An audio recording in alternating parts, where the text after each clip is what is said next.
Bom, continuando. Aqui eu estava falando, né, dos recursos do editor, na verdade, né? Então, ele tem aqui os recursos. Quando você abre um parênteses ou fecha um parênteses, ele realça aqui os pares, né? Se você precisar, por exemplo, selecionar, eu quero selecionar isso aqui, por exemplo, e colocar tudo em comentário. Eu queria anular esse bloco de programa, né? Eu venho aqui, por exemplo, eu tenho uma ferramentinha aqui de edição avançado aqui, né? Por exemplo, quero colocar em comentário. Clico aqui, ele botou tudo em comentário, ficou tudo verde. Essa parte do programa vai ser ignorado pelo compilador. Ele não vai fazer parte do programa porque transformou em comentário, né? Então, é um recurso. Aí, eu quero tirar do comentário aqui agora para poder fazer o teste. Às vezes você quer comentar um bloco para poder testar uma parte do programa, e aí você comenta isso daqui sem precisar apagar, né? Vou lá de novo, edit, avançado aqui, descomentar, uncomment, né? Desfazer o comentário. Aí eu tiro do comentário, tá? O que você tinha colocado. O que mais? Aqui no avançado aqui a gente tem delimitador. Por exemplo, se eu clico aqui, é que aqui no caso é um programa pequeno, então fica fácil perceber onde ele começa e onde ele termina. Mas se eu estou aqui, por exemplo, estou nesse cara aqui, ele vai tem aqui o delimitador, ó. Eu estou nesse delimitador, selecionei o select, vá para o delimitador. Então eu estava nesse daqui, ó, por exemplo, estou nesse daqui. Aí eu quero ir lá para o começo, né, onde ele começa. Então eu venho aqui, clico, vou lá para o delimitador, ele foi lá para o começo, tá vendo? Então é um outro recurso. Uma outra coisa que ele faz é selecionar o select para delimitar, né? Então ele selecionou aqui para delimitar o bloco. Por exemplo, eu selecionei e aí vem aqui avançado, select delimita. Ele selecionou tudo que estava entre o delimitador, tá? Então coloco aqui, por exemplo, onde ele tem essa função select para delimitar. Do começo ao fim que ele selecionou. É esse recurso. Aqui eu posso habilitar as barras também, por exemplo, a barra do Code Explorer. Eu desabilitei ela, né? No view, aqui no caso. Vou habilitar novamente. Posso desabilitar as mensagens lá embaixo. Às vezes o pessoal fica perdido porque está desabilitado. Você vem aqui então, habilitei as mensagens. View estatísticas, não está habilitado porque não gerou ainda. Barra de status, né, ela aparece lá embaixo, então posso habilitar ou desabilitar a barra de status. E outras informações que vão estar de acordo com a fase que eu estou do projeto. Agora eu não tenho acesso aqui, ou dependendo do que eu tenho no programa, né, view, Chrome, essas coisas, ele vai ter acesso só quando eu estiver utilizando. Aqui do editor, a gente já viu. Aqui, além dessas as avançadas, basicamente eu tenho as ferramentas comuns, que é undo, né, que é desfazer, refazer, cortar, copiar, né? Basicamente isso aí não tem muita diferença para a gente. Então é bem comum essa parte aí, comum no ambiente Windows, né? Aqui no Project a gente tem o construir, que a gente vai compilar, criar um novo projeto, abrir, ver os projetos últimos que a gente editou, editar o projeto, adicionar algum item para o projeto, remover do projeto e aqui fechar o projeto. No debugger é para fazer a compilação, aí a gente escolhe aqui se a gente vai debugar um simulador PIC ou um simulador micro ICD. Aqui, quando a gente tiver o programa pronto, para fazer, depois que eu compilar o programa, eu vou ter as opções de debugar ele aqui. Aqui eu não compilei ainda, depois a gente vai ver. E aqui são algumas ferramentas para depuração de programa, para fazer algumas simulações, para fazer algumas visualizações de acordo com o tipo de programa que eu estou realizando. Quando eu uso EEPROM, quando eu uso display e assim por diante. Né? Aqui é um programa simples, não utiliza muitos recursos, praticamente nenhum recurso. Então, estou aqui no ambiente, eu tenho aqui as ferramentas de edição, algumas ferramentas que são de edição, né? Que é desfazer, refazer, criar um novo projeto, abrir projeto e assim por diante. Compilar, que a gente usa aqui, eu tenho que estar habilitado se eu quiser compilar. Então, tem essas ferramentas aí. Nós vamos agora fazer o processo de compilação.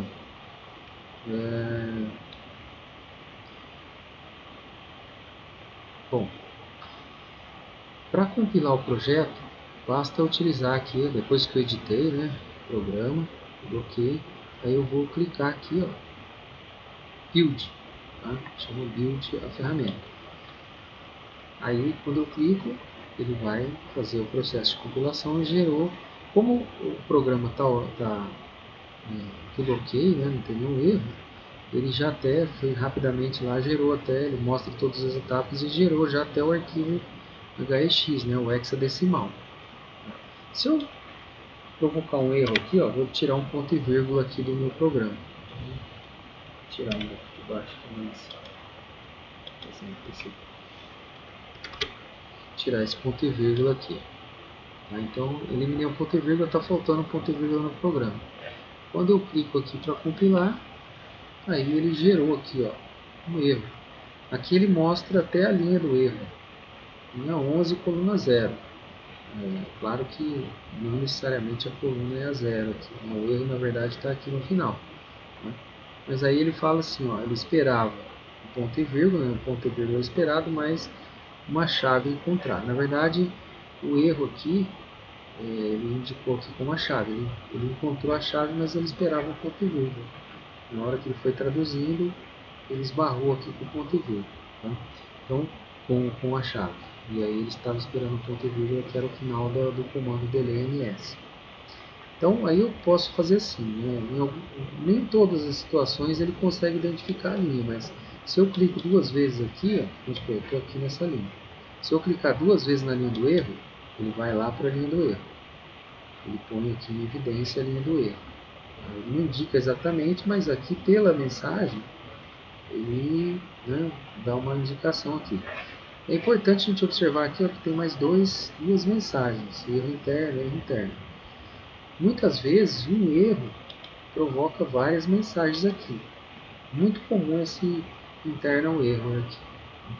Então aí põe um ponto e vírgula e aí compilo novamente. Sempre é interessante corrigir cada erro e ir compilando. Por quê? Porque às vezes um erro provoca várias mensagens. Às vezes você fica procurando o erro.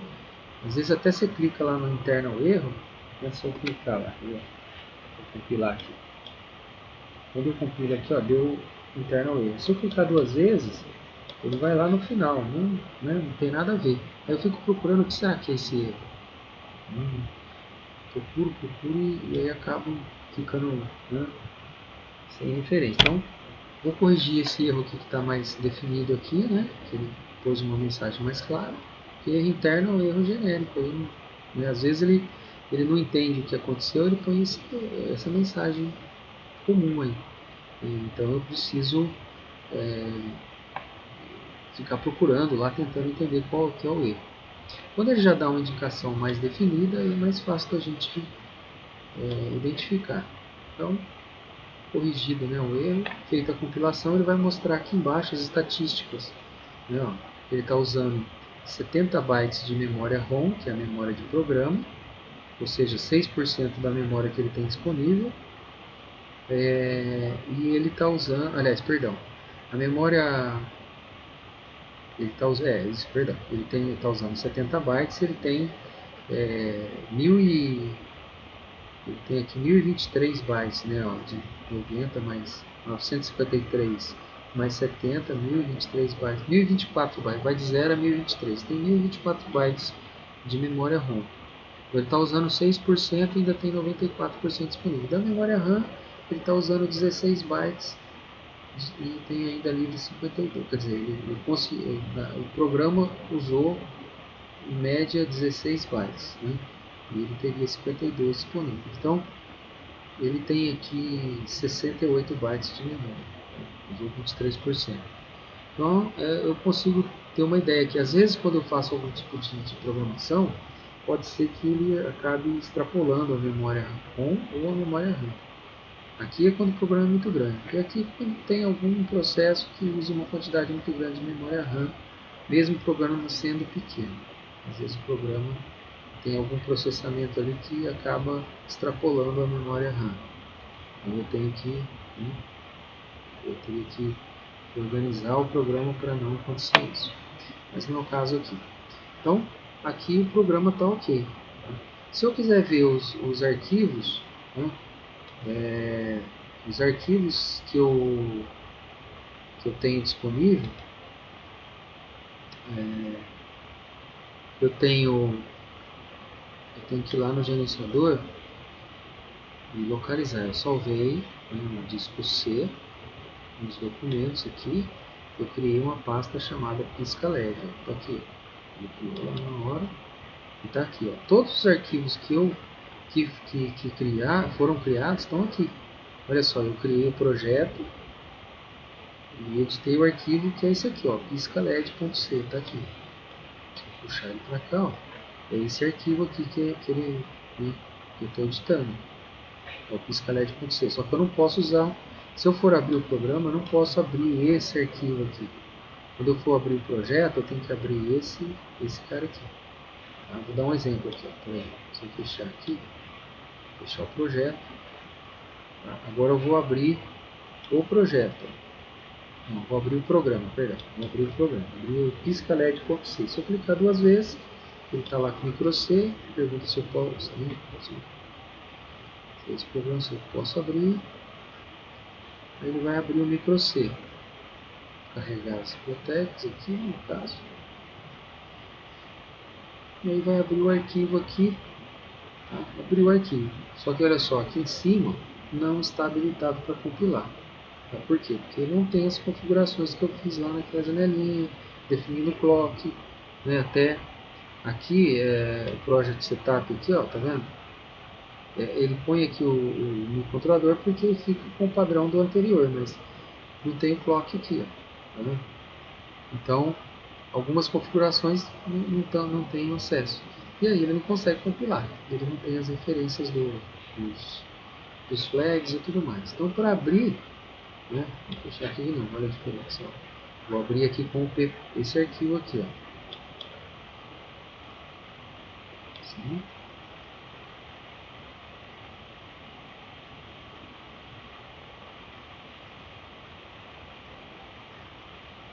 Ele vai carregar as bibliotecas novamente.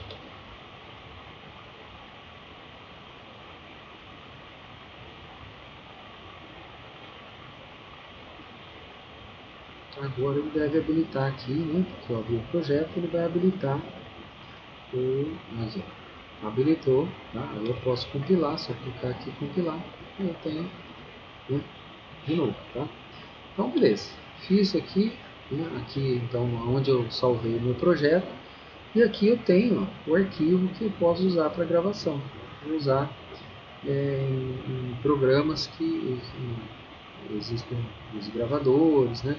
E aí quando eu usar um software, aí tem um software.